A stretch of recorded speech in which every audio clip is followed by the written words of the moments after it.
memahami kalam hikmat ini, bahawa Allah Subhanahu wa ta'ala adalah yang wujud yang hakiki. Sebelum kewujudan makhluk ini, sebelum diciptakan makhluk ini, memang yang ada hanyalah Allah, dan itu kita dapat memahaminya dengan mudah, tidak keliru kita. Tapi setelah diciptakan makhluk, disitulah kita selalu bercelaru. Maka Syekh tetap menyatakan, yang wujud itu tetap satu, tidak dua, hanyalah Allah, sekalipun makhluk itu sudah diciptakan. Kenapa? Kerana makhluk itu tidak sebanding dengan Allah dari segi kewujudannya. Wujud yang hakiki tetap satu. Maka demikianlah bandingan ini didatangkan. Seseorang yang berada dalam rumah atau dalam suatu bilik, dalam suatu gedung, dan di tempat itu juga ada patung-patung yang serupa macam manusia. Yang ni ada juga benda lain, tapi patung. Bila orang tanya siapa yang ada, maka sudah pasti jawab hanya dia. Kerana yang lain itu sekalipun ada, tapi bukan manusianya, tetap dijawab hanya dia yang ada. Maka demikianlah dalam realiti sekarang, yang wujud itu hanya satu, yaitu Allah Subhanahu wa ta'ala. Samalah pertanyaan yang diajukan kepada orang yang ada dalam bilik tadi. Siapa yang ada dalam bilik itu? Dia seorang je, sekalipun ada juga patung, kursi, itu, ini, macam-macam. Tapi siapa yang ada? Hanya seorang. Maka demikianlah bandingan. Maka dikala ahli tasawuf menyatakan yang wujud itu adalah satu, iaitu Allah, maksudnya itu iaitu wujud yang hakiki. Mereka tidak bermaksud dengan kata-kata ini bahawa manusia juga ada sebahagian dari Tuhan, tidak. Bila mereka kata yang ada hanyalah Allah, dah kita ni Tuhan ke? Tidak. Mereka tidak bermaksud demikian. Bila mereka menjawab yang ada hanyalah Allah, adalah merujuk kepada wujud yang hakiki, hanya satu, yakni wujud Allah Subhanahu wa ta'ala, Tuhan pencipta segala makhluk. Jadi itu maksud mereka.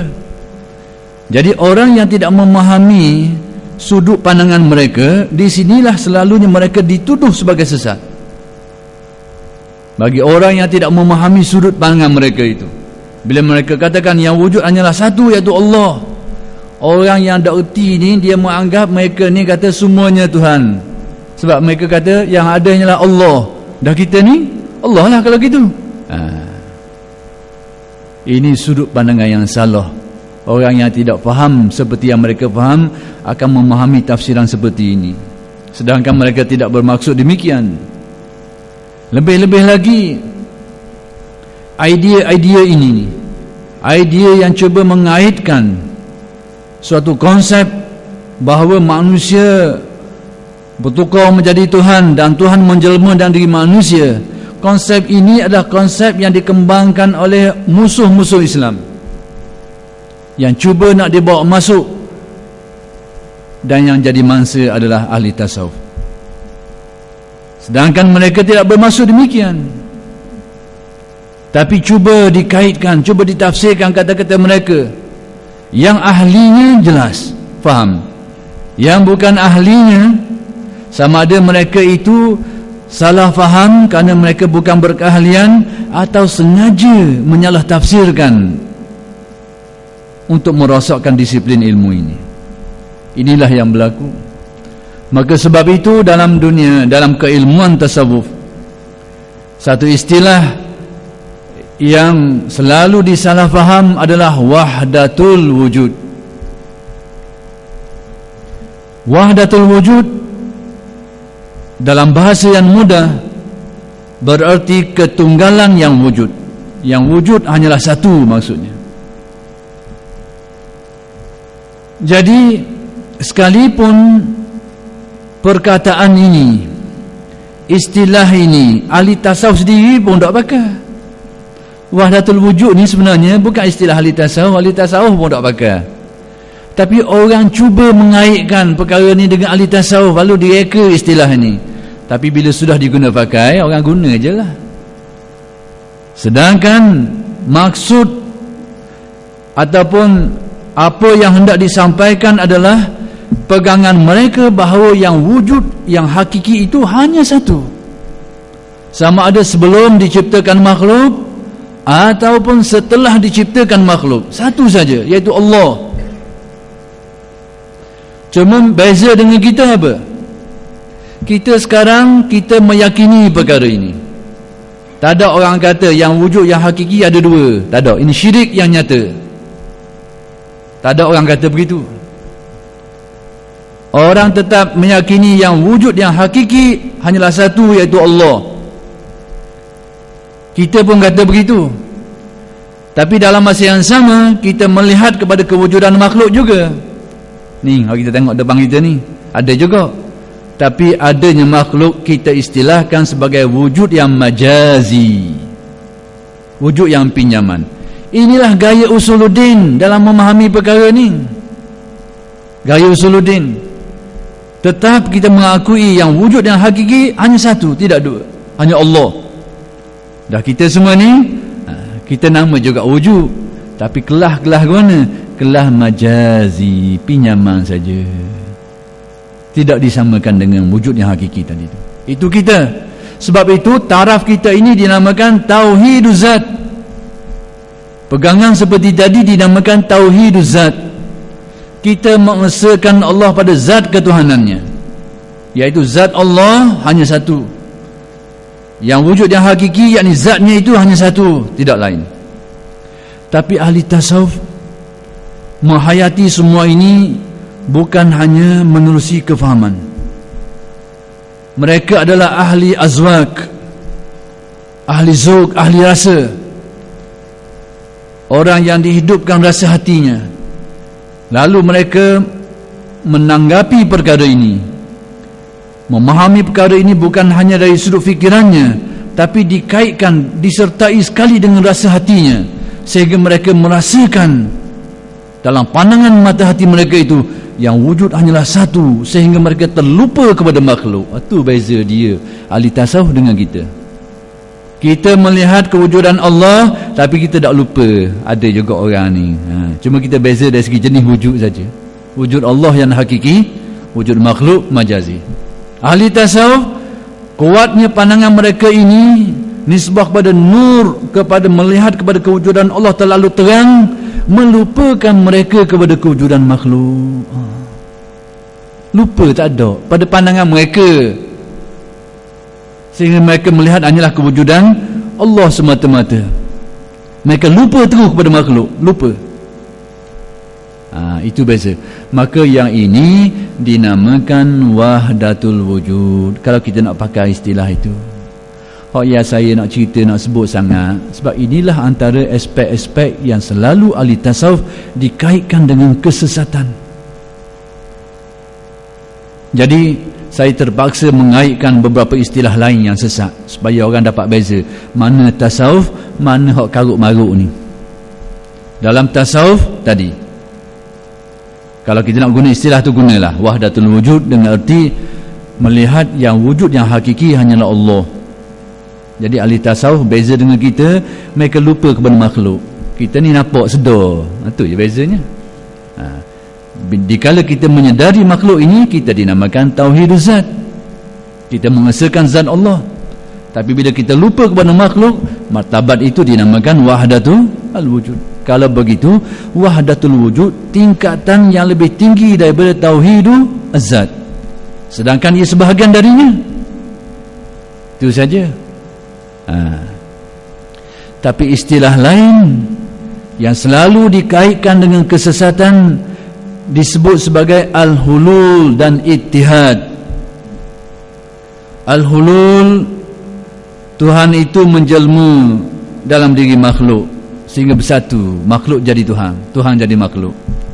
Ataupun dari sudut dari bawah pula, makhluk itu akhir sekali bersatu dengan Tuhannya dan jadi Tuhan. Pegangan ini tidak pernah wujud dalam dunia tasawuf. Kalau ada pun itu adalah dibawa masuk ataupun cuba dibawa masuk oleh orang-orang yang tidak bertanggungjawab. Sedangkan tasawuf yang hakiki tidak itu maksudnya. Dah ada ke pesen-pesen gini ni? Pesen-pesen merasakan yang wujud hanyalah Allah. Ahli tasawuf ialah orang yang menyadari hakikat yang tinggi. Apabila mereka mendengar firman Allah, kullu man 'alaiha fan, setiap sesuatu itu hancur binasa belaka, tak ada apa. Mereka sedar hakikat ni. Bila tinggi kesedaran mereka, melupakan mereka terhadap makhluk. Itulah wahdatul wujud. Sehingga mereka merasakan wujud hakiki itu hanyalah Allah Subhanahu wa ta'ala. Itu je. Iaitu orang yang benar-benar merasai hakikat itu. Bahkan kita sendiri pernah dengar Nabi dalam munajatnya, dalam doanya. Bagaimana Nabi kata? Beberapa rangkap yang Nabi sebut ketika hijrah. Allahumma la aisha illa aishul akhirah wansuril ansar wal muhajirah. Wahai Tuhanku, tidak ada kehidupan lagi melainkan kehidupan akhirat. Dah hari ni, hari tidur hari ni, tahu mana? Tapi nak beritahu bagaimana kesedaran Nabi yang tinggi, seolah merasakan tidak ada kehidupan sebenar lagi melainkan kehidupan akhirat saja. Perkataan tu bagi orang yang belajar rahsia bahasa Arab, la nafiyah lil jinsi, menafikan habis langsung, tak ada apa satu. Tidak ada kehidupan sama sekali kecuali akhirat. Realiti sekarang dah kita hari ni mana? Nak tahu mana? Kita hari ni. Akhirat dah ke? Tak lagi. Tapi kesedaran tinggi Nabi tu seolahnya terlupa dari pandangan dia, sehingga dia merasakan tak ada kehidupan lain, hanya kehidupan akhirat. Tu je. Dia adalah sejenis daripada zuk, spiritual experience. Itu saja. Tapi yang mereka rasa tu yang sebenar, bukan khayal. Hak kita ni hak khayal sebenarnya. Hak sebenarnya, hak tu hak sebenarnya. Hak kita rasa betul ni hak kita sebenarnya berkhayal. Kita tuduh ahli tasawuf khayal. Bila ahli tasawuf menyatakan tidak ada kekuasaan melainkan Allah, tidak akan berlaku suatu kejadian melainkan ketetapan Allah, segala kudrat Allah, sebenarnya mereka yang betul. Kita rasa ni khayal. Sebab kita tengok hari-hari lain, orang ni pesan ni, ni kederak tu, kederak ni, macam-macam kederak ada hari ni. Kita rasa kita ni hakikat, rupanya kita ni tergelar dalam khayal. Hak sebenarnya kita tergelar dalam khayal. Mereka itulah yang melihat hakikat yang sebenar. Dari mana hakikat? Dari Al-Quran dan hadis Nabi Muhammad sallallahu alaihi wasallam. Tu je. Jadi nak tengok hak kita pegang hari ni ke betul, hak yang mereka pegang betul. Kita tuduh dia berkhayal, ni tak ada ni hak tu betulnya. Jadi kita rupanya kita rasa orang khayal, kita dalam khayal rupanya. Kita tak sedar.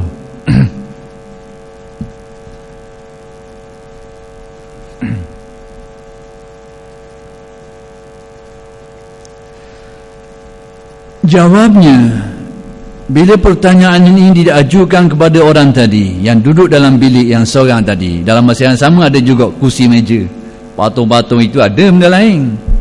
Tapi siapa yang ada, mesti dia akan jawab satu, aku seorang je lah. Takkan nak jawab kursi pun ada juga. Sebab orang tanya siapa, orang tak tanya benda ada dalam tu, siapa yang ada.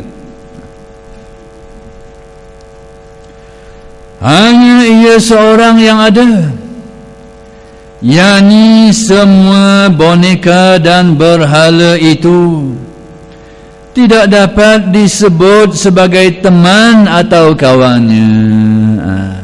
Sekalipun ada atas nama adanya kursi meja, tapi dia dianggap sebagai bukan dari kelompok orang yang boleh jadi teman kepada dia. Orang sebenarnya seorang je ada situ, dia seorang aja. Begitulah bandingan kata-kata ahli tasawuf bila mereka mengatakan yang wujud itu hanyalah satu. Bukan berarti mereka beranggap tidak adanya makhluk, itu berlawan dengan realiti. Dan tidak juga bermaksud mereka mengatakan makhluk sudah bertukar menjadi Tuhan sehingga yang wujud itu hanya satu. Tidak juga begitu. Bukan maksud itu. Bukan mereka nafikan terus makhluk, dan bukan juga mereka menyatakan makhluk sudah bertukar menjadi Tuhan. Tidak. Mereka hanya melihat yang wujud yang hakiki tetap kekal hanya satu, wujud Allah Subhanahu wa ta'ala.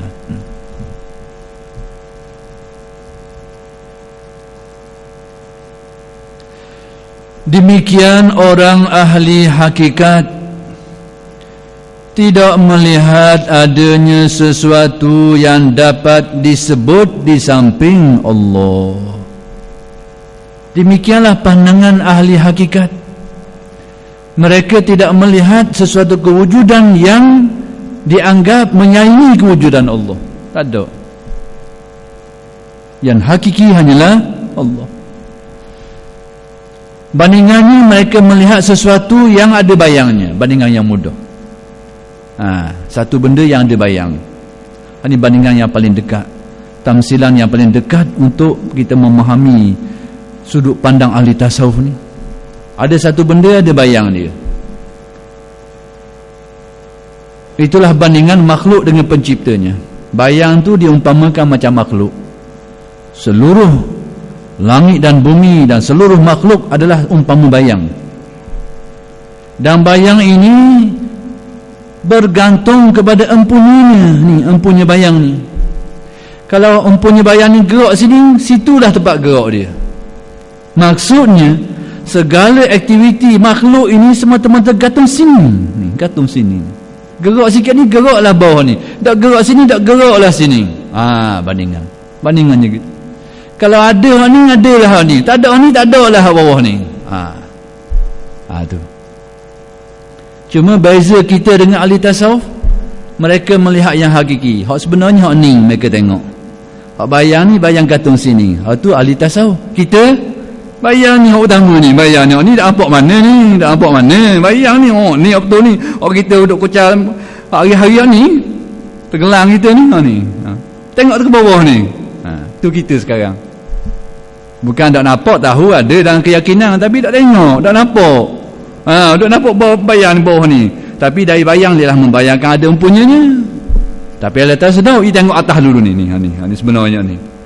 Ni gantung dia baga ni. Tu je. Bandingan. Jadi itulah sudut pandang ahli tasawuf dalam perkara ini. Bila tanya hak mana hak sebenar? Hak ni dah sebenarnya. Hak ni tak ada benda ni. Tapi nampak. Bukan tak ada benda, tidak sebanding yang ini. Tidak sebanding yang ini. Itulah maksud apabila mereka mengatakan, mereka bila menterjemah perkataan la ilaha illallah, antara salah satu maknanya la mawjuda bihaqqin illallah, tidak ada yang sebenar-benar wujud pada hakikatnya melainkan Allah. Itu maksudnya. Itu maksudnya.